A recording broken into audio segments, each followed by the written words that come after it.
Olha eu aqui de novo. Eu sou Wagner Rocha, o seu Dr. Dendê, e hoje seguiremos nossa viagem gastronômica pelas comidas que compõem os pratos dos nossos carurus de setembro. Promessa é dívida, né? E como eu não quero meu nome na bandeira de tempo, nem ninguém me cobrando nas redes sociais, o que dá no mesmo, né? Resolvi falar hoje sobre o acaçá e as comidas fum-fum. Acaçá, para mim, é uma comida muito afetiva, pois me remete à minha avó Aurelina, falecida há 5 anos. Lembro de comer com ela acaçá amassado com leite em pó. Era uma merenda deliciosa e que até hoje, quando eu vejo, lembro das tardes da minha infância. Para quem não conhece, acaçá é o nome brasileiro de ecó, uma comida africana encontrada no Brasil, pelo menos desde o século XVIII. As guiadeiras mercavam pelas ruas da cidade uma infinidade de produtos e comidas, observando determinados preceitos. Segundo o historiador Alberto Heráclito, de acordo com o orixá, a atividade variava. Assim, as filhas de Ansã e Xangô vendiam acarajés, as de Ogum, vísceras de boi, as de Omolu, sarapatel e muqueca de peixe.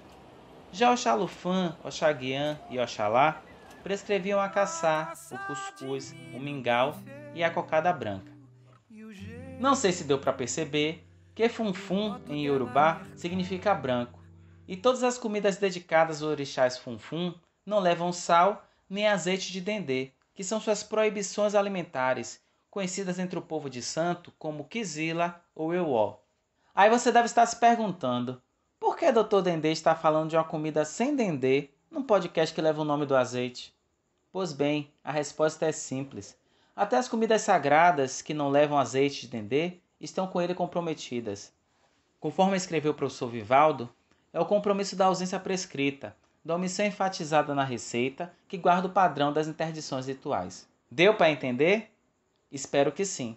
Mas depois de explicar um pouco o que são as comidas funfun, vou focar agora na caçá, combinado?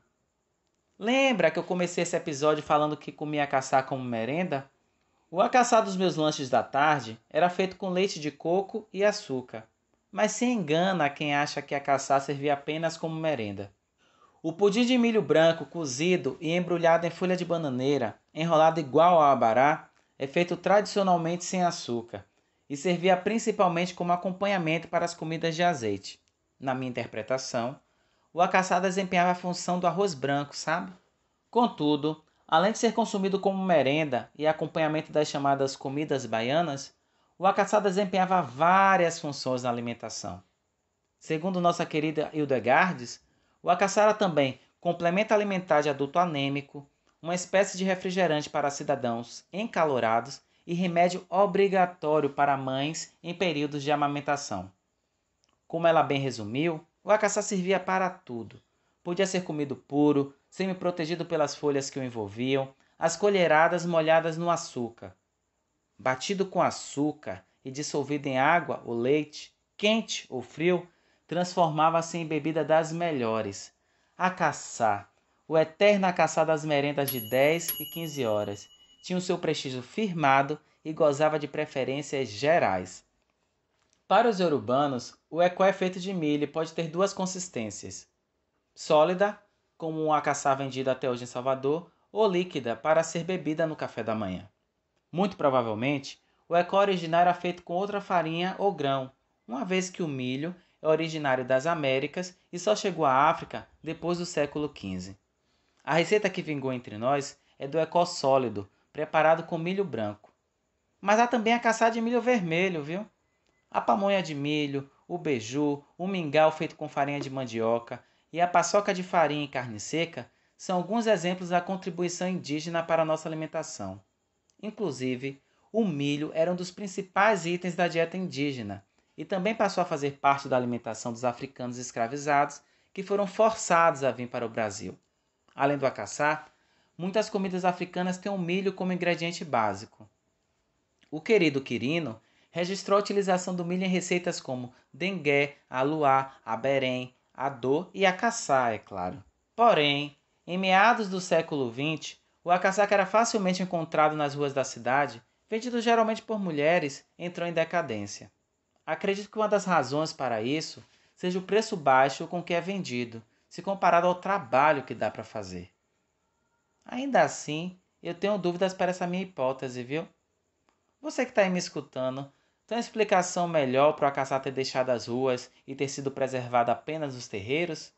Eu nunca fiz a caçar, mas li o Degardes Viana, que escreveu o seguinte: para caçar ficar uma finura, requeria 1 hora de mexe-mexe, muito suor, braços ardendo, algumas queimaduras de praxe no pula-pula da fervura. Pense aí você se queimando para fazer a caçar. Ai, ai. Tanto assim que, para mim, os adeptos das religiões de matriz africana são os grandes responsáveis por manter a demanda de caçar em Salvador, encontrada em feiras livres como a de São Joaquim e das Sete Portas. Atualmente, a caçar tornou-se quase exclusivo dos preceitos e rituais do candomblé, já que todos os orixás, voduns e inquices recebem a caçar como oferenda.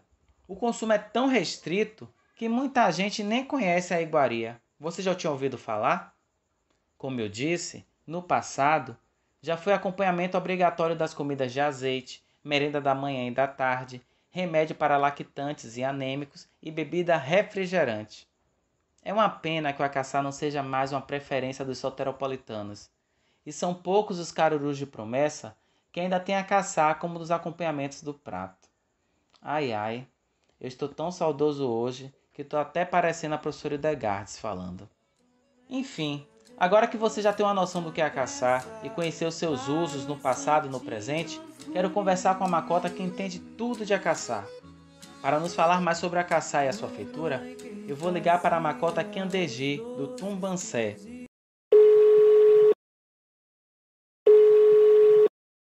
Alô, doutor Dendê! Alô, tudo bom, Macota Kiandeji? Que alegria falar com a senhora. Obrigado por topar falar com a gente, viu? Principalmente falar sobre o acaçar. Me tira uma dúvida, é verdade que o acaçar é comida de todos os orixás, inquices, voduns? Sim, sim, Todos eles comem acaçar, né? todos. Entendi. Me disseram que na sua casa, o Tubancé, usam muito acaçar, né? Bastante. E soube que a senhora é a pessoa que melhor faz acaçar lá, é verdade? Uau! Foi o que me disseram. Todo mundo aqui está bem preparado para fazer, mas geralmente eu faço mais porque eu estou mais em casa, né? Então, por adiantar, porque como é uma coisa que tem que ser feita e esfriar, então eu estou em casa e já vou adiantando. Entendi. E como é que a senhora faz o acaçar? A senhora pode nos dizer? Posso sim, o acaçá é uma iguaria muito fácil de fazer, né? Como aqui uma casa de candomblé, nós temos sempre milho branco de molho, né? A gente vai trocando água todos os dias para poder facilitar a, no liquidificador, que a gente passa ele no liquidificador, moe, né? Tira aquela aguinha assim do milho branco e a gente põe para cozinhar, né? Ele cozinha, chega num ponto de uma cremosidade que dê para enrolar na palha de bananeira, né? A gente enrola como se estivesse enrolando um abará, né? Naquele formato e põe para esfriar. Não tem muita ciência, não. É uma coisa fácil de fazer. Não é fácil de enrolar, né? Que não é todo mundo que sabe enrolar, mas é fácil de fazer. É isso que eu ia perguntar, senhora. Qual o segredo de enrolar bem o acaçar para ele não ficar todo desmilinguido, todo assim, para ficar bonitinho assim, pra gente ver e dar vontade de comer? Tem que praticar.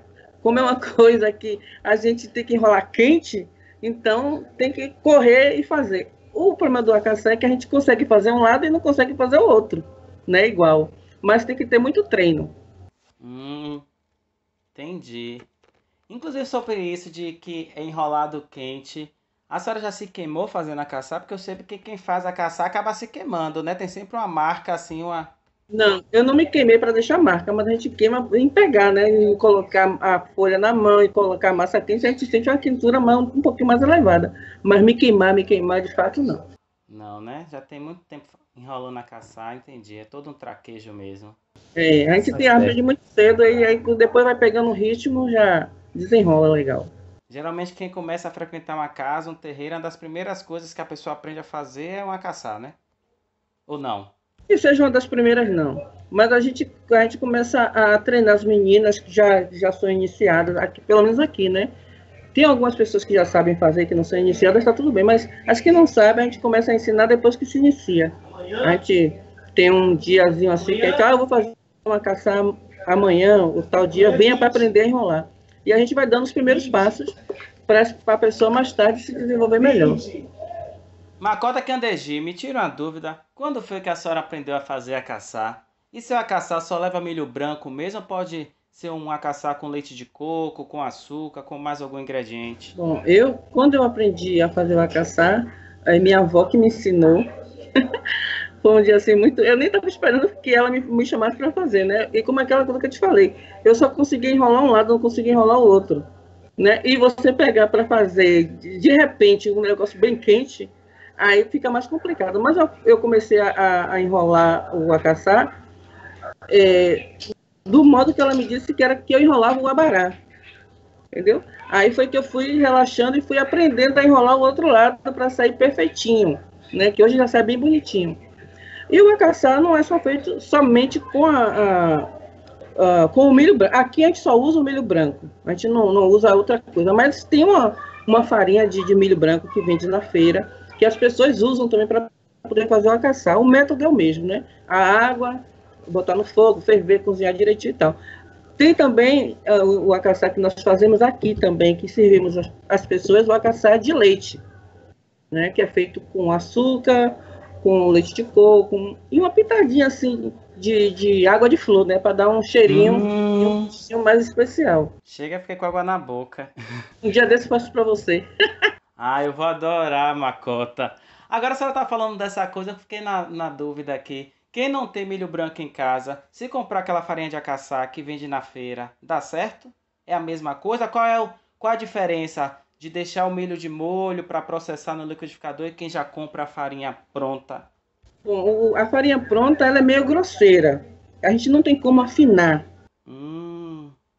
Entendi. Deixa o acaçar assim, lisinho.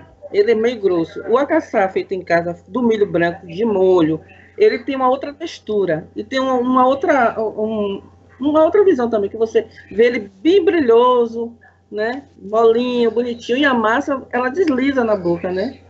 É diferente da farinha comprada na feira, ela é muito grosseira. A gente não usa aqui.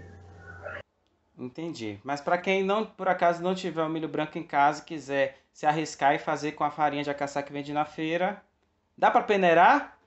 Não dá nem para peneirar essa farinha para ficar mais fininha? Para um ebó, por exemplo, ele serve. Entendi. Mas a gente nunca oferece para o santo, né? Por isso a gente não oferece o acaçar feito com essa farinha. Porque para o santo a gente tem que oferecer sempre o melhor, né? Com certeza.